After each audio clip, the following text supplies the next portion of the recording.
இவங்களுக்கு நமக்கு அனுபவம் இல்லையா? நமக்கு அனுபவம் இல்லதான். கொள்ளை அடிக்கிறதுல எல்லாம் எங்களுக்கு அனுபவம் இல்லதான். அதெல்லாம் எங்களுக்கு சுட்டு போட்டாலும் வராது. இந்த கொள்கையை பேருக்கு மட்டும் வச்சுக்கிட்டு நேரடியா சரண்டர் ஆகிறது, மறைமுகமா சரண்டர் ஆகிறது, இந்த மாதிரி அனுபவம் எல்லாம் நமக்கு இல்லதான். அதுவும் நமக்கு சுட்டு போட்டாலும் வராது. மக்களை நேசிக்கிற நல்ல குணம் இருந்தா போதும்யா. நல்ல சூப்பரான ஒரு நல்லாட்சி கொடுக்கலாம். நல்லாட்சி கொடுக்கிறதுக்கு மெத்த படிச்ச மேதாவிகளா இருக்கணும்லாம் ஒன்னும் அவசியம் இல்ல.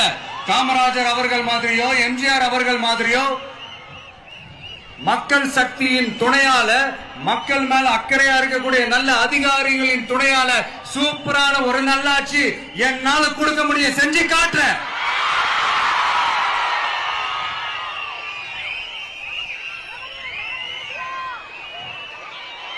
4.5 வருஷம் ஆச்சு.